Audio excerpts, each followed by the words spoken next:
much, Brian Harris and the New Thought Messengers. Hello, everyone here, everyone online. Welcome to the holidays. Look at the winter wonderland. I want to start off by thanking our incredible holiday decorators, and if I've forgotten anyone, I'm so sorry. So, this year, as always, Wendy Odiaga, are you here? She organizes this whole thing. Darling love, thank you so, so much. And our helpers were Gail Wainwright and Dave Battaglia, Donna Nuccicelli, Tammy Hansen, Pam Winkler, and from our men's group, Pete Creed, Christoph Stickle, Alan Israel, David Garland, Greg Gustafson, Kevin Buckingham Hayes, and the one and only Mary Kinghorn holding it all. Stand if you decorated so we can love you. Thank you, thank you, thank you, thank you, thank you, thank you, thank you, thank you. That was a lot. Thank you so much. Oh, I love this community. I was talking to my mom last night on the phone, and hi, Mom. And she said to me, you have the most wonderful team there. Your whole spiritual community is like one big team, and it truly is, both here in person and online. I'm just so grateful. If you are joining us for the very first time, welcome. Welcome to the New Thought Center for Spiritual Living. We are an inclusive, progressive, and compassionate, spirit-led social action community. We are dedicated to helping make the world a better place for all people. We do that by honoring all people, recognizing that everyone is welcome here. And not only are you welcome here, but we have mindfully and we have thoughtfully created a place just for you exactly as you are today. So if you are here right now today and there is something on your heart, there is something you are moving through, I want you to know you are in the right place. This is a place of unconditional love and acceptance. And we are so glad that you are here. We've got all kinds of information at the table and online of all the things that we are doing. Let us start. John, would you put up our vision and mission so that we can kind of anchor this time together? Our vision, feel free to join me, recognizing our oneness. We envision a world that works for everyone and all creation. And our mission, providing spiritual tools for personal and global transformation. Let's all take a deep breath. And I invite our practitioner, Shelley Walker, up for our opening blessing. Thank you, Reverend Shannon. Please join me as we anchor our time together. I invite you to rest your eyes, rest your body, and allow the breath to carry you to that place within that knows that it knows that it knows. That there is a love that passes all understanding. That there is a grace, a peace, a joy, a bliss, a blessing. There is a spirit undivided. There is a love all-encompassing. And right where we are, this spirit resides. Everywhere present, love. Everywhere present, peace. And as we breathe into that place that knows, as we remember this love, as we turn our attention to this love, oh, how good it is to be in community that recognizes and celebrates and uplifts this love. How grateful I am to be in community that helps me to remember the truth of this love in my life and the truth of this love in the world. How grateful I am for the message, for the music, for the kids ministry, for the hospitality, for the greeters, for all of it, for all of us who show up as a yes for grace, a yes for love, a yes for inclusion, a yes for peace. And so for this community, I am so deeply grateful. I bless it all. And in this love, we let it be. Blessed, blessed be. And so it is.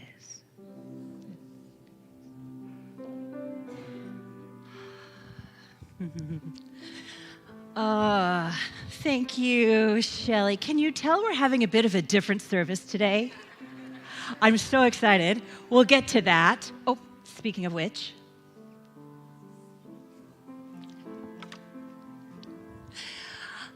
So, we are moving into a deeply sacred time throughout the world. People of varying religions and cultures and faith traditions celebrate the recognition of the light within each one of us and its power to illuminate the dark places, to heal the hurting, and to reveal peace in the world. And as an outward expression of our commitment here at the New Thought Center for Spiritual Living to inclusivity throughout this sacred holiday time, as we do every year, it's one of my most favorite things, as we do every year, we are going to build an interfaith altar throughout the next couple of weeks. And each week, you'll see that we will build it. We have some beautiful items here, but know that throughout the next month, we will be including Hinduism, symbols of Buddhism, Judaism we have here, Christianity, earth-based spirituality, and Kwanzaa. This rich time is a time to embrace this season of light. I know it feels like we just had Thanksgiving because we did. But this is one of those years where the holidays come quickly. And so we're just jumping right in together. This season of light, we will be exploring the wisdom of the ages, and we will embrace how we are all connected through these beautiful traditions. And this will culminate in a very special candlelight Christmas Eve service on December 23rd at 7 p.m. How many of you have been to our candlelight service before? You know, it's incredibly special. Those of you online, you'll want to mark this in your calendar. It's a beautiful time where we bring it all together and celebrate who we are and how we are, where we've come, and where we're going. And so I would like for us to begin. So this particular Sunday, many Christians worldwide celebrate Advent. Now, Advent, that word comes from the Latin, which means arrival. And we here at the New Thought Center for Spiritual Living celebrate Advent every holiday season, just as we celebrate so many of the other great traditions. So each week for the next 4 weeks, we light a candle that represents an aspect of the divine. And this is an anchor for us. It's meant to be an anchor for us throughout our week, supporting us on our own individual journey. The first week of Advent is hope. Not a small wishing and a praying hope, but a capital H, hope. My friends, this is a time to lean into the power of hope. Emily Dickinson wrote, "Hope is the thing with feathers that perches the soul and sings the tune without the words and never stops at all." And so this first Sunday of Advent, I invite you to remember the divine power of hope, the kind of hope that moves us forward and that never stops at all. And so with that, I am going to invite a beautiful family, Bonnie Duncan, Michael Wynn, and Susie Duncan Wynn, to come light this first candle right here, if you would, for hope. Here, my darling. Oh, Michael, thank you. This one here.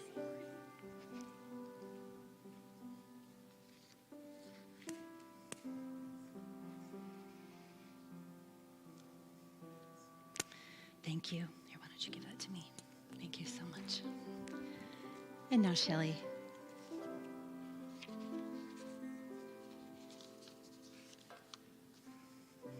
Thank you, Reverend Shannon. You're welcome. And so we continue our time of spiritual practice in that energy of faith and of hope. We add to it the sacred energy of surrender. We let it be. We let the joy, the love, the peace, we let it all be. We let it have its way in our lives. I invite you to join us. Stand as you're able. Y'all at home, lift your voice and join in this chant with us. Let your spirit hear you singing truth this day. We let it be, Brian.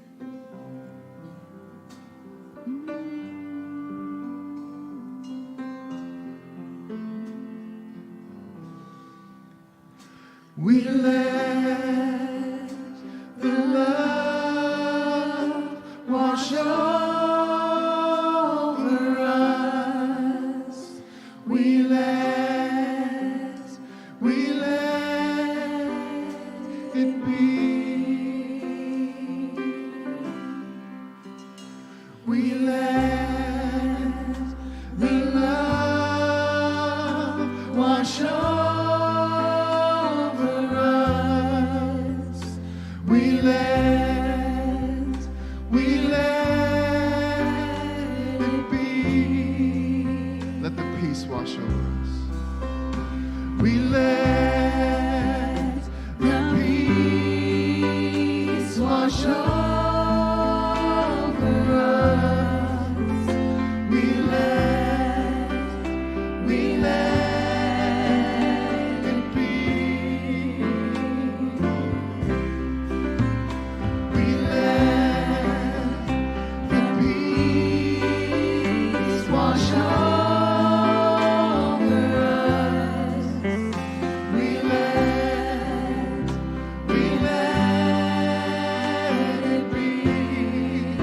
Joy wash over. We let the joy wash over us. We let it be. We let the joy wash over.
And so it is. And so it is.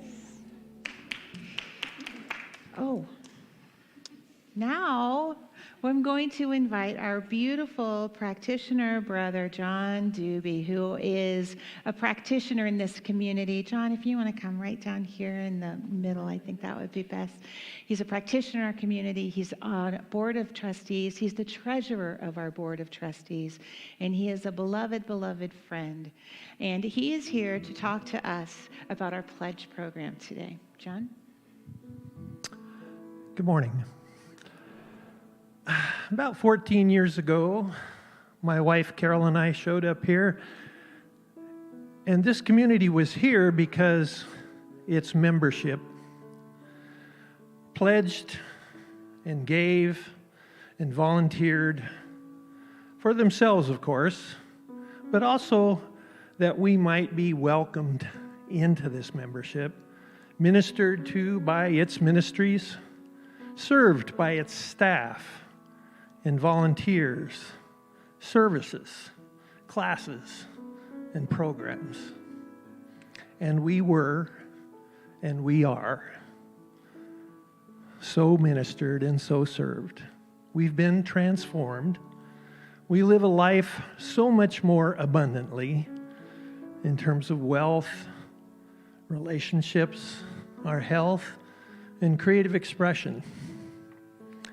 So we became members.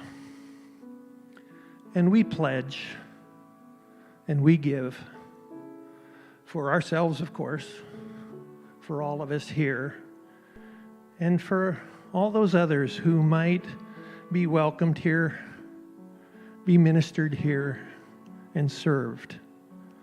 And join us in awakening to this more abundant life. And I believe this is the way the infinite universe gives itself to its creation, is through each of us. And so I invite you to join us in pledging and serving as volunteers and giving our treasures to this community. Thank you. Thank you.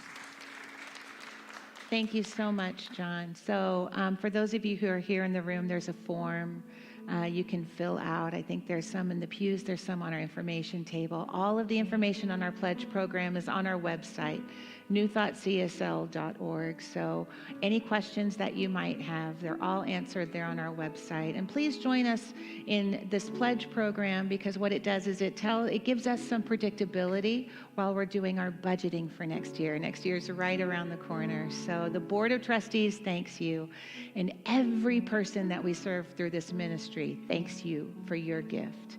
And now I'd like to invite the wonderful, I almost called you by your maiden name again. How about Rogers, Christine Rogers? Katrina. Good Lord. Katrina Rogers, y'all.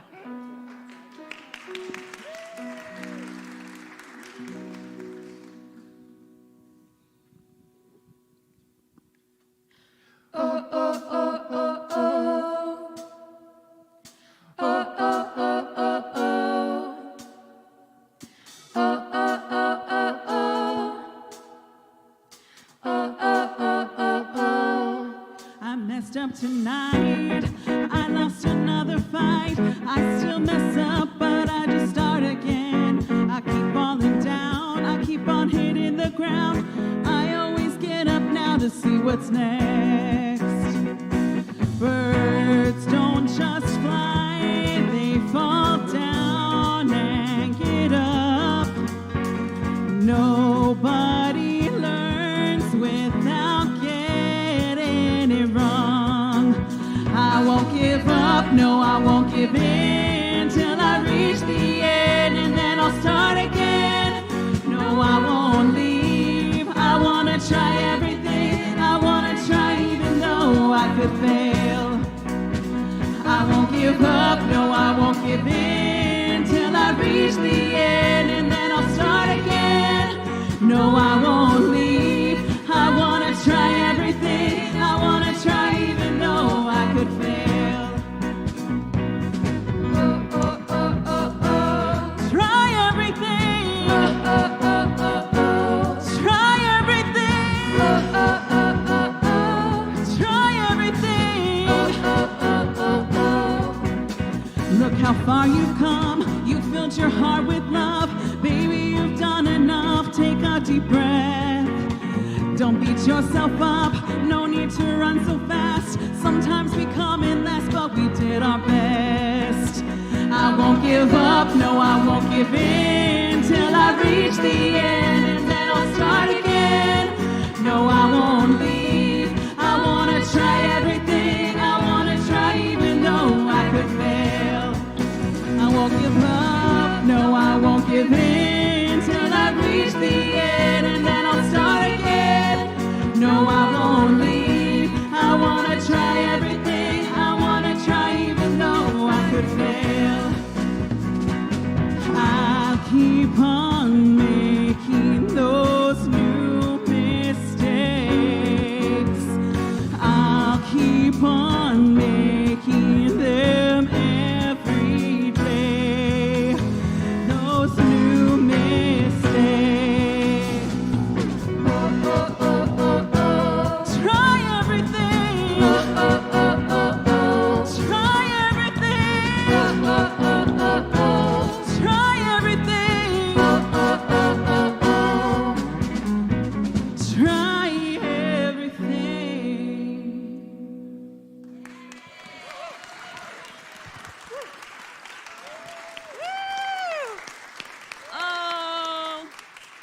Katrina Rogers. And my darling, I have to ask you, when are you due? February 13th. We're going to have another baby. Oh.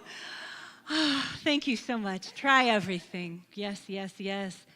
How y'all doing? So some of you might be wondering, those of you who tend to come might be wondering why the chairs are here. So we decided to do something different. We do it maybe once a year-ish. We just kind of mixed things up a little bit and thought this would be a great way to kick off the holiday season. Practitioner Shelley and I have been talking about this beautiful book by Alexandra L., How We Heal. And here it is right here. If you don't yet have your copy, they're downstairs. You can buy it online. It's just chock full of tools and prompts and wonderful things to chew on and think about. And so, Shelley, I'm going to invite you up here because we are going to do something a little different. Do you want to share, Shell, what we're doing? I'm gonna circle around. Yes. Here we are. Yes. Thank you, Reverend Shannon. Yes. So when Reverend Shannon and I have been reading this book for a couple of weeks now, and as I was reading it, every chapter I felt like, oh, I wonder what Reverend Shannon thinks about this. And this thing happened to me. I wonder what Reverend Shannon would tell me about this. And so we're going to do kind of a little bit of a conversation around this book. And I'm the lucky one because I get to ask my questions that I have about this wonderful book. This Keep talking. Okay, I'm keep just talking. because if you can't see me, I can't see you. Yeah. And I don't normally sit, so I'm going to move We're this. good. Michael, thank So you for your this wonderful. book is divided into 4 different sections, and Alexandra L. is a meditation teacher, but she also does these healing workshops through writing. She believes in journaling and writing as a major healing modality. So there are so many really beautiful processes in the book that I really appreciated. So it starts with starting from scratch and then befriending your fear, reclaiming your power, and then it ends with healing your heart. Healing your heart. So I have some questions, Reverend Shannon. Can I ask? Yes. Are you all good with a Are you conversation ready? this Sunday? Let's have a conversation. So just know, if you're here for the first time, this is very unusual. And fun. I woke up this morning thinking, oh, how much fun this is going to be for us to have a conversation. This is one of my most favorite people on the planet. So, okay, I'm ready. Thank you, Rev. Okay. So she starts this book in starting from scratch, and she talks about how important the why is. Why do we heal? And I know for me personally, whenever I'm doing anything hard or anything that's going to take a while and that I need some momentum for, my why is really, really important. And she says, here on page 12, she says, we heal to make space, to redefine ourselves and our narratives, to expand and become better, to forgive, create new possibilities, and move forward, to build community and create bonds. We heal to release shame, manifest self-love, create autonomy, and begin again. We heal to redefine ourselves, face our fears, and develop self-trust. So I feel like we could spend an entire hour just talking about each of those statements, but there's one that stands out to me that I'd really like to have your take on, and it's this idea of how healing leads to forgiveness, and that opens us for new possibilities. What does that mean to you? Okay. So, I'm all about forgiveness. How many in here have taken my forgiveness workshop? I teach it usually a couple times. So forgiveness is everything. Period. Full stop. It really is. It really, really, really, really is. If we hold unforgiveness in our body temple, number one, it becomes toxic. It blocks our channels. Yeah. And one of the things that is so important about forgiveness, and I think many of you may have heard me say this before, but especially we just had Thanksgiving, moving into the holidays. For a lot of people, this can be a time where a lot of stuff comes up. And here is the thing. Forgiveness is not the same as reconciliation at all. Forgiveness is not for the other person. It is for you. It is for yourself, always. Whenever I hear someone say to me, I am not going to forgive that, the first thing that I want to just share is, number one, forgiveness does not mean ever condoning something. It doesn't ever mean that what they did was okay. That is the opposite. It is simply freeing yourself. For us to be free, for us to live a life that is unbounded, that is undefended, it is absolutely key that we come from a place of forgiveness. And here is the thing. Forgiveness is a daily process. We think of it as like a one-off.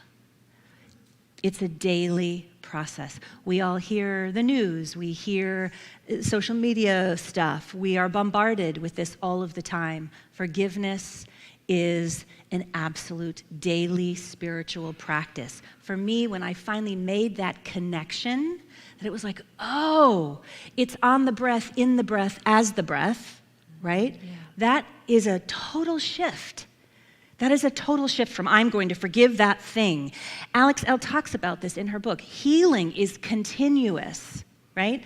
Because this is a thing, once we have something that is healed within us, there's more to open, that's revealed, to look at, to see. There are tender parts of us that call to be nurtured, that were, before that moment, covered with layers of unforgiveness in many cases. There's this wonderful story about two ex-prisoners of war. And they meet after many years. This is told often in the Buddhist tradition. They meet after several years. And one of the men says to the other, have you forgiven your captors? And the man says, no, never would I do that. And the first man says, then you're still in prison. Unforgiveness imprisons ourselves.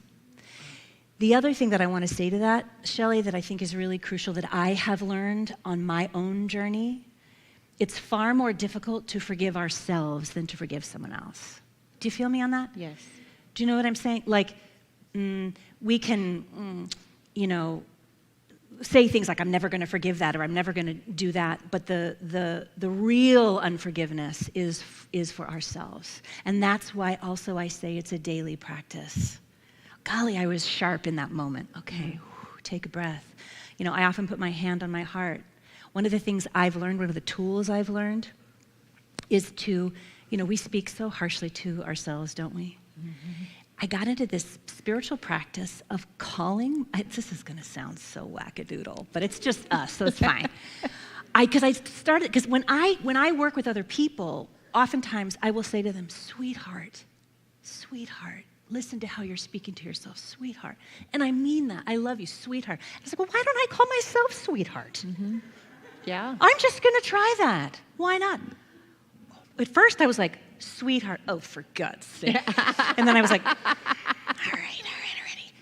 And over time, when I have that moment of harshness, I'm harsh with myself. Oh, I was sharp. I was tired. I shouldn't have responded when I was tired, or I was blah, blah, blah, whatever, fill in the blank, how we are, right? Sweetheart. Oh, just put your hands on your heart for a moment. Just take a breath. And I invite you just to say, sweetheart.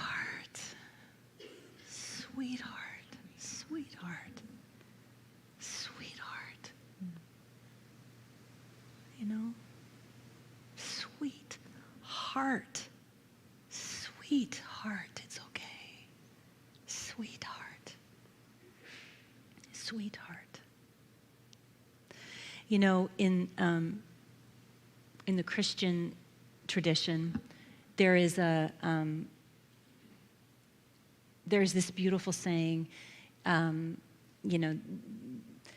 Jesus said, forgive 70 times 7. Always. And I don't believe he was just speaking about other people. I think he was speaking about ourselves too. So to that, I would just say, sweetheart,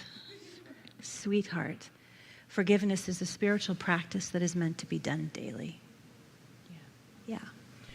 I was doing a workshop with Jean Houston once, and we were talking about betrayal. And when we're in our small groups and everyone's talking about when they were betrayed, you could feel there was a lot in the room, lot in the room. But then she had us turn around and talk about when we betrayed someone else. And that's when the tears, all of us, it brought us all to our knees. Yeah. Why do you think we're harder on ourselves than each other, Rev?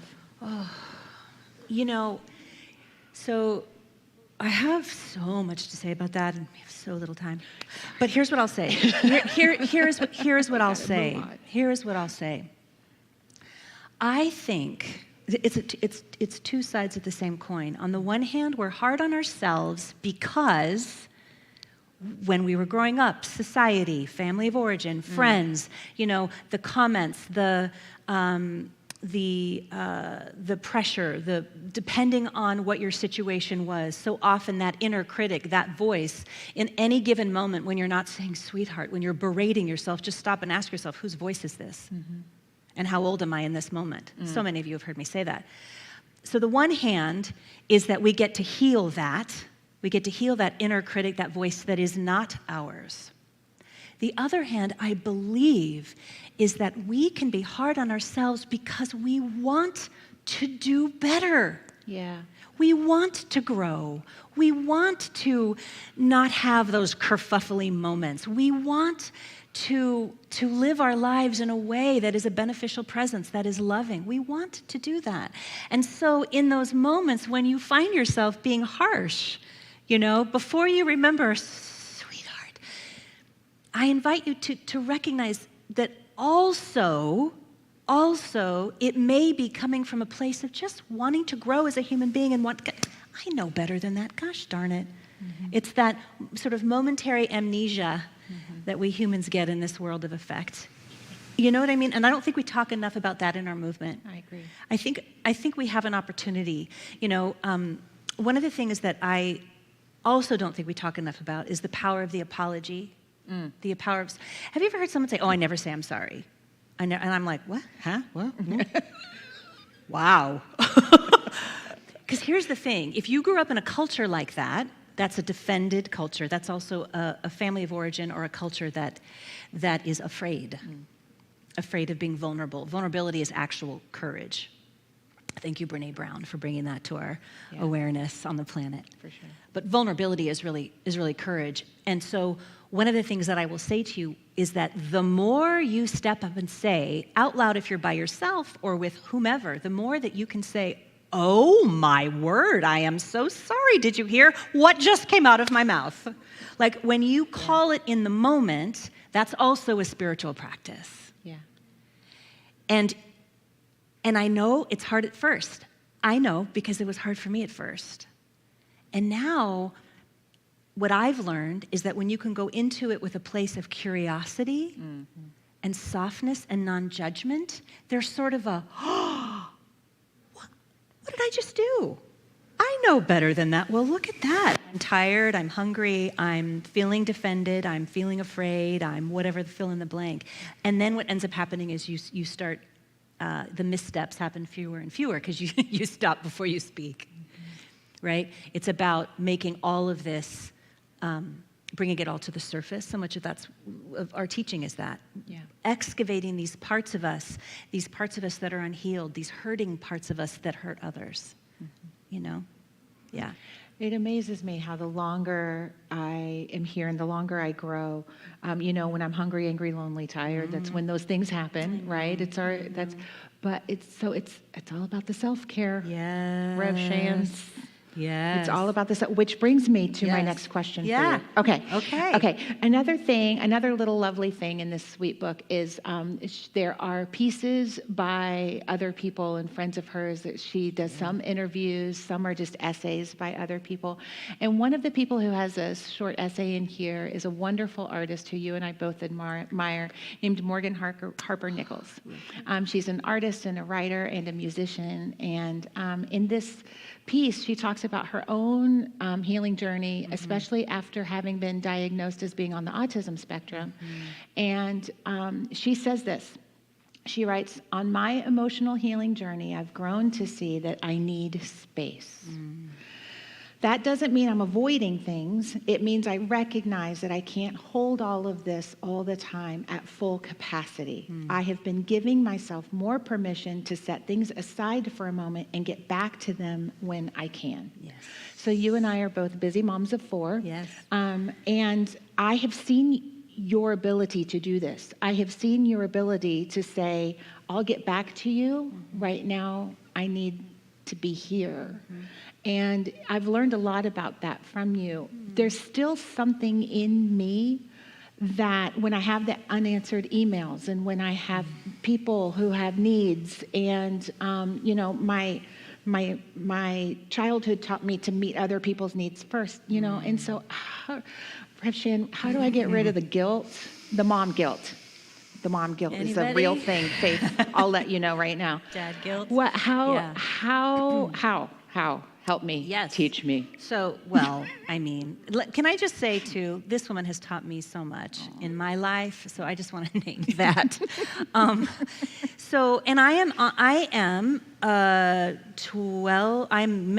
over a decade out from you. My Yes. oldest is 28 now, and so I am not in the 4 little kids.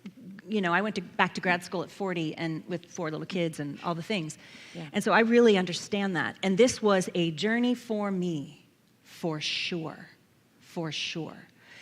I don't know about you all, but I received messages from all over the place that the busier I was, the more I got done, the more respected I would be.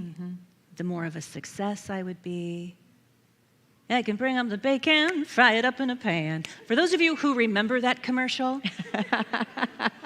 Julie, was so detrimental, so dangerous and detrimental to women, and I would also say to parents, because listen, here's the deal. Here's what I learned. It took me a long time. It will not take you a long time. Thank you. Rushing and immediacy is a form of lack. Yes. Rushing, I got to get it done now. I got to return that email right now. I got to do it right now. They need me. You're a big community. My head would explode if I was still in that place. It is. And I find myself, whenever I start to do that, I'm like, I'm in lack right now. Nice. This is a form of lack thinking. There's not enough time. There's not enough me. There's not, what? That's the opposite of this, as John spoke so beautifully, this abundant universe that we live in and that we get to learn from. And so if you find yourself in that sense of that place of immediacy, it's got to get done right now. Y'all, for those of you who I have not yet returned an email, Christoph, you're one of them. I love you, dear brother. just know, because here's the thing. When we are not in the place of self-care and taking time, we are not in the place of sweetheart.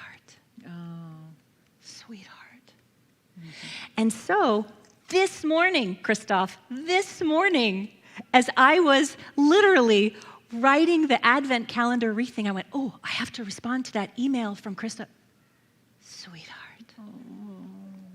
there's time. Yeah. There's time. There's time. There's time. So that's a big part of it. And that, too, is a daily practice. Yeah. What am I rushing to? What am I trying to rush through? what am I having this false sense of immediacy? Unless it's like a 911 call, y'all, sweetheart, that moment. Take a breath. Take a breath. This is where mindfulness, we teach so much about mindfulness here, and that this is part of it. This is part of it. And it's also about calendaring self-care. Yep. You have to calendar it. It took me so long. I could calendar all the things for all 4 of my children, all the things, all the soccer games and the dentist appointments and the doctor's appointments and the play dates and I've got to get the groceries to get to the thing for the party, for the PTA, I wasn't scheduling anything for myself. And it can be a walk. It can literally be a walk. Do you know what I schedule now for time? I live in a home now that has a fireplace. And it's one of my favorite things to do as a spiritual practice, to actually breathe. And first I light a candle, I take a breath, and then I light my fire. And it's the process of the paper and the wood and putting it in there. And I sit and I just meditate by the fire. But I have to plan that.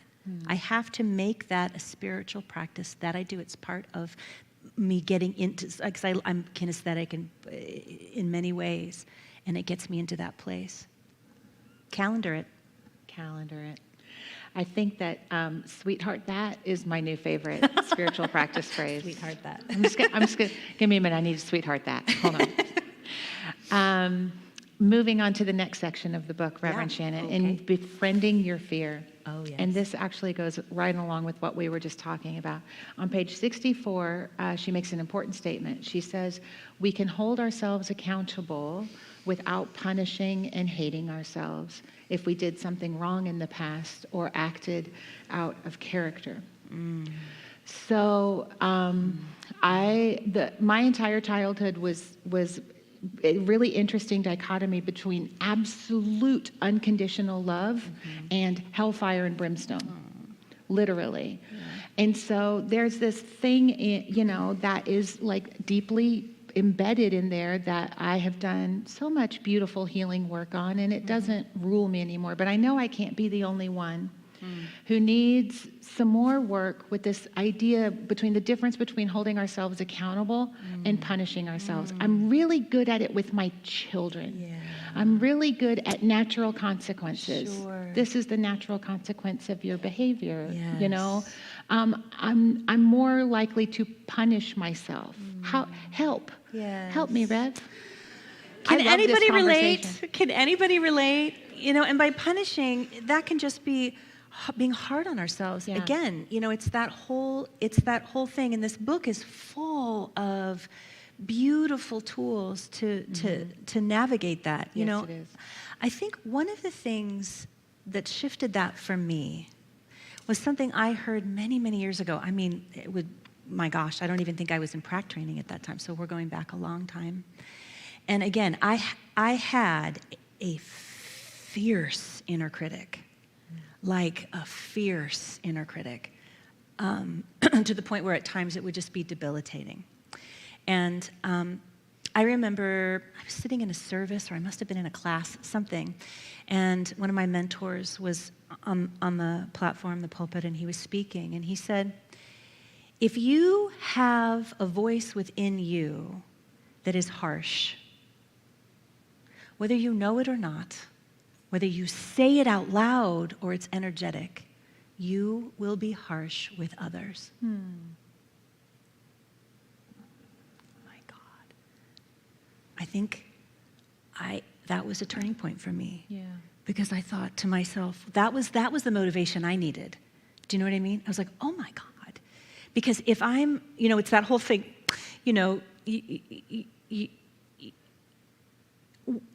our inner life is expressed on the outside. It can't not be. Even if we are tap dancing around it, even if we are telling ourselves we aren't, even there is some way, and I'm not saying that you do this, I just want to be really, really clear that there is some way, if you think about it deep down, if you really, really, really think about it, if you are really harsh with yourself, even in your thoughts, there will be moments where you will be harsh with others.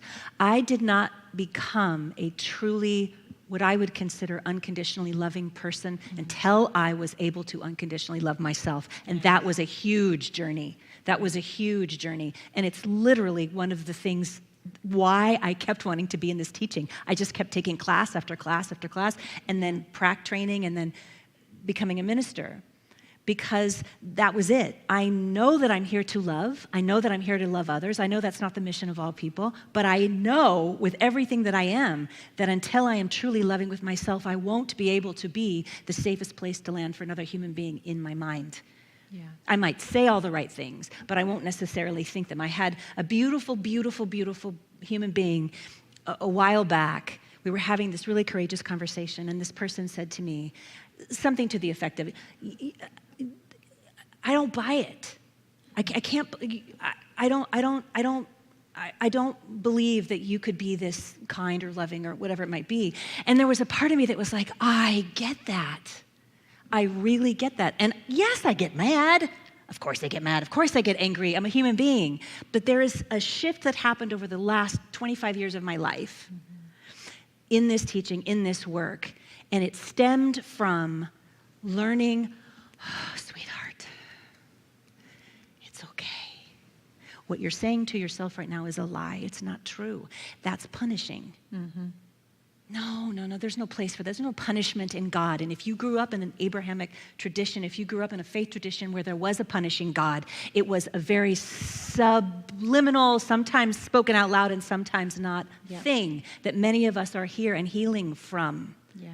There is nothing punishing about God. There is nothing critical about spirit or source or love or quantum consciousness, that which lives at the center of our being. Nothing. And yet we take it on. It's a human-made construct. That then what happens is then we lash out. Yep. You know? So in the Buddhist tradition, the Buddha taught that there are two arrows, okay? That the first noble truth is there is suffering. That's just, we live in this world of fact. There's difficulty, there's pain, there's suffering. We can all attest to that. Yes? It just is, right? So now it's like, okay, now what? So the first arrow the Buddha taught, the first arrow is physical or emotional pain. It's an arrow that is shot. It's an arrow that we feel. This is how he described it. The second arrow, however, is far more detrimental and dangerous. The second arrow is the arrow that we shoot out in our reaction to that emotional pain or difficulty. So whether we are lashing out or we are lashing in, we are attached to that suffering. Instead of being able, and Alexander talks about this, instead of this idea of pain, you know, that we live in this world that has suffering in it, and if we can go into it, we'll have a very different experience. If we can walk beside it, we will have a very different experience. Instead of taking it all on and then lashing in. Some of us do that, or lashing out. Some of us do that as well. And so the spiritual practice is to be awake in our life, as the Buddha said. And this is in New Thought. This is our metaphysical practice. This is why everything we do here is around creating that spaciousness for ourselves to get quiet, to get clarity, so that we recognize we are not engaging that second arrow. That actually answers a couple of my other questions, and I feel like that might be a good place to stop, Reverend Shannon. Okay. And can I just encourage all of you to join us in this work? This book really does have really fantastic exercises in it. It's a nice read. It's an easy read. And you can get out of it what you get into it, obviously, but there's a really beautiful meditation. Yes. That I'd like for Okay. us to just take a minute. Should we take a minute and do a little bit of spiritual practice? Okay. I'd like to invite you to So cozy in. Go how ahead. about if we do this? So let's all take a deep breath. Oh. Just for a moment, because I want to just make sure that what I've shared with you, you can let land for just a moment. Just as a reminder, I'm just going to think through some of the things I shared. We're going to go from back to the front, meaning recognize when you're lashing in or lashing out. You have an opportunity to place your hand on your heart. Sweetheart, that. Sweetheart. Sweetheart. Sweetheart. sweetheart, sweetheart, sweetheart. Calendar your self-care. Create that spaciousness for yourself to care for yourself so that you can care for others. It is so crucially important. To recognize that unforgiveness is keeping you in a prison or a hell of your own making. Yeah. Whatever that may be in any given moment, whether there's something big that you have an opportunity to forgive someone else for or yourself for, I invite you into that practice of deep forgiveness for yourself. Give yourself that this holiday season so that you can be free. So now let's take a deep breath as Shelley leads us in this meditation, and then I will just move us right into our blessing, our prayer. Thank you. So I invite you to rest. You can rest your eyes by casting them down or gently allowing them to close. Rest that beautiful body that brought you in the room. But most of all, I invite you to rest your heart for just a moment. And allow the breath to bring you fully present into your body.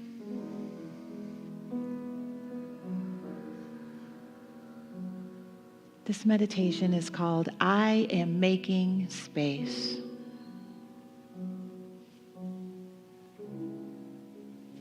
In the presence of fear, I will make space for courage.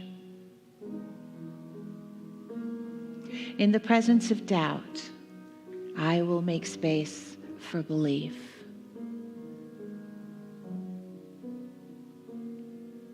In the presence of hurry, I will make space for slowing down.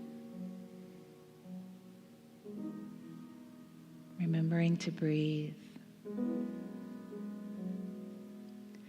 In the presence of overwhelm, I will make space for rest. In the presence of overthinking, I will make space for letting go. In the presence of chaos, I will make space for inner peace. In the presence of confusion, I will make space for clarity. And in the presence of pain, I will make space for self-compassion.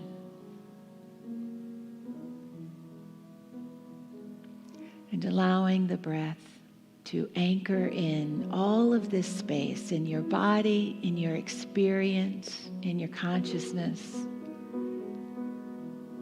making space for the divine.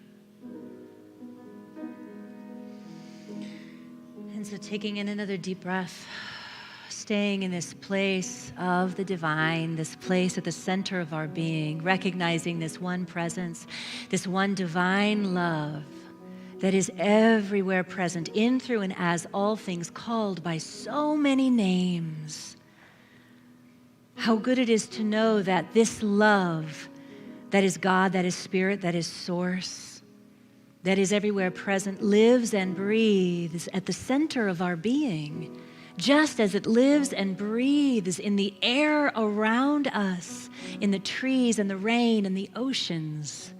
This same love, this divine power is at the center of our being, and it is always guiding us forward. It is always nudging us into the place of forgiveness, into that place of sweet heart, into the gentle reminder that we are here to love, and that loving can be trusted.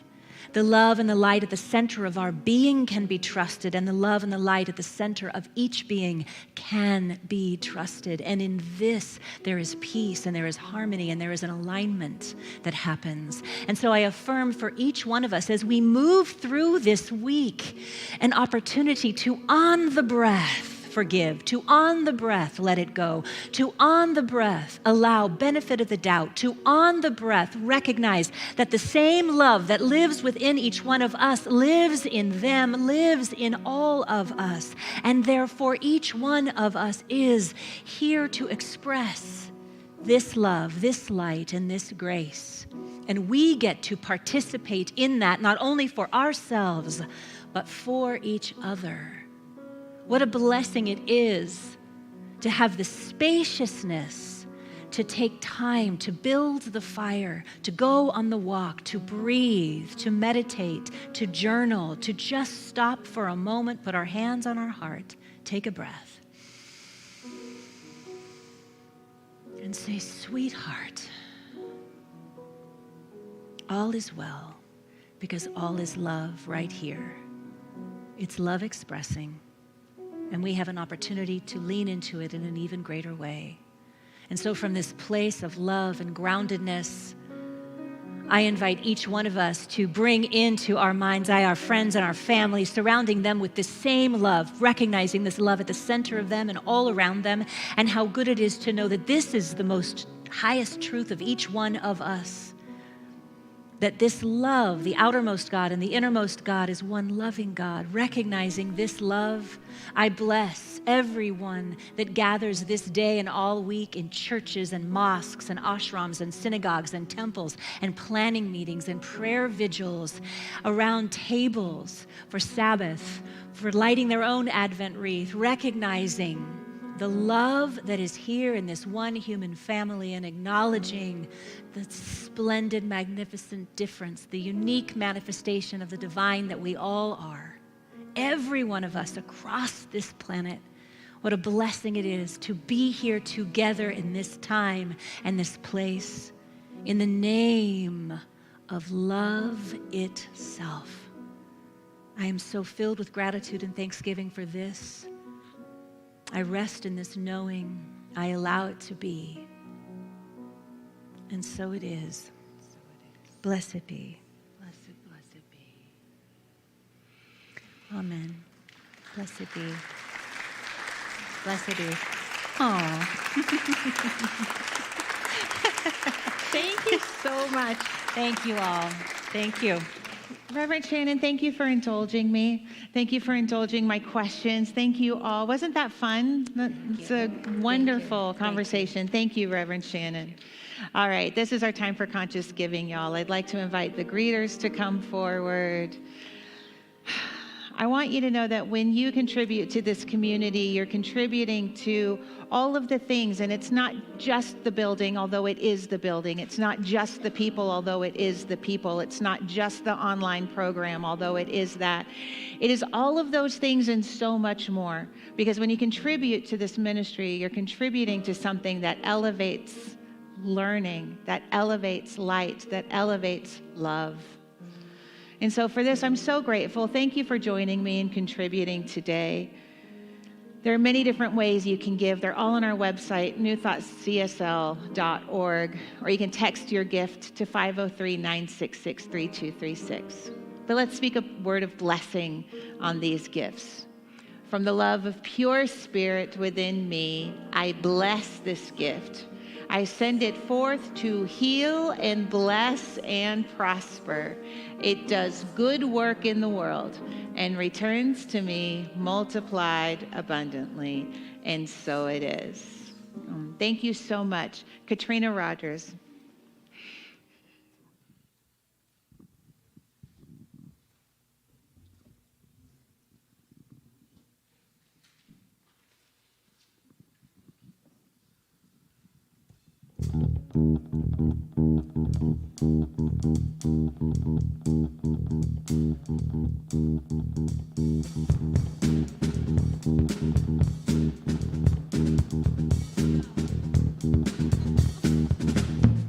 This little light of mine, I'm gonna let it shine. This little light of mine, I'm gonna let it shine. This little light of mine, I'm gonna let it shine. Let it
harmony in the home. There is harmony in the home.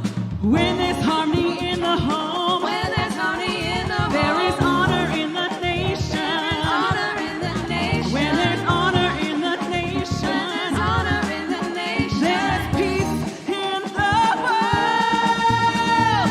Oh, more living in fear. We're gonna let it shine. Oh, no more living in fear. We're gonna let it shine. No more living in fear. We're gonna let it shine. Let it shine. Let it shine. Let it shine, shine, everybody. Shine, shine. You know you've got to shine, shine, all around the world. Shine, shine, all my brothers and sisters. Shine, shine. Oh, yeah. Shine, shine. It's so bold and so bright. Shine, shine, all around the world. Shine, shine, bring your brilliance, baby. Shine, shine, oh yeah. Shine, shine, shine your light on the world. Shine, shine, yes, your light on the world. Shine,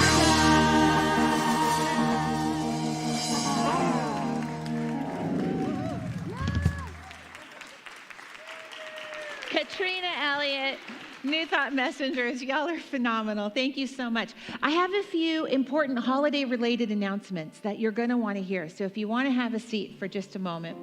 First of all, I'd like to invite you to please join us for Comfort and Joy, a holiday concert and artisan fair featuring LaRonda Steele, Low Steele, and the Portland Interfaith Gospel Choir. The artisan fair will feature local artists and handmade gifts like jewelry, original artwork, essential oils, and so much more.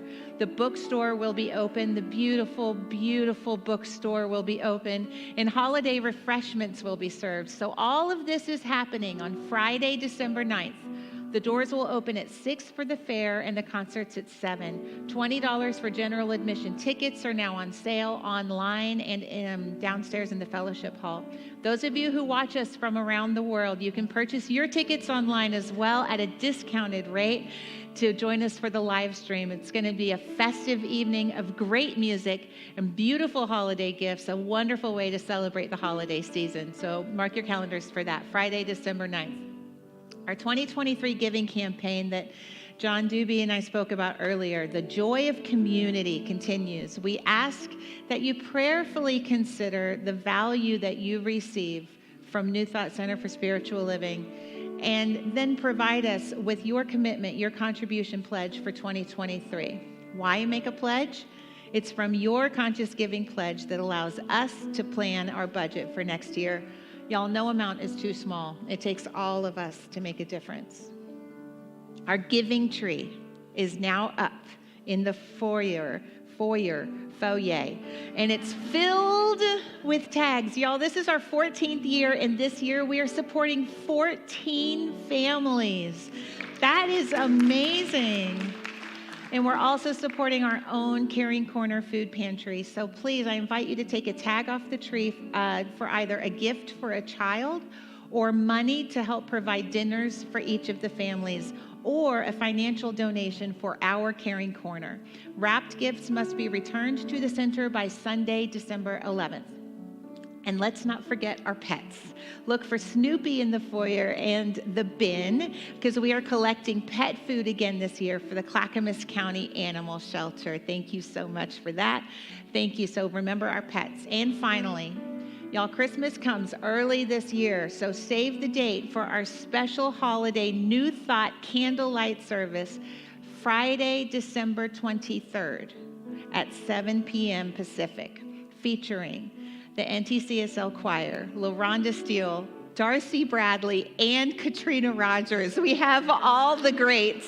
This is a very rich tradition for our community. Join us for this beautiful evening. Our candlelight service, Rev Shannon, will be Friday, December 23rd at 7. All right. So I want to thank all of you who were here for this conversation. Thank you, practitioner. I almost called her Reverend Shelley. Practitioner Shelley. We all do that a lot, don't we? Thank you so much. Thank you so much. And thank you to all of you who are here. Thank you to those of you who are online. We have you here visiting us from Colorado, joining us from California, Nevada, Arizona, Mexico, Germany, and Oregon, all over Oregon. Gosh, so glad you are here. I want to invite the practitioners forward. We have prayer here after service. You're more than just welcome to come forward. If there's anything on your heart, anything at all, please come forward and avail yourself. They will just pray for you. It's like 2 minutes, and it's a beautiful, beautiful opportunity to remember the truth about who you are, sweetheart, my sweetheart. So with that, please stand as you are able for our final blessing. May you go in the light, as the light, and with the light, until we meet again. May the longtime sun shine upon you, all love surround you, and the pure light within you guide you on your way. You are so loved. Mwah. I release and I let go. I let the Spirit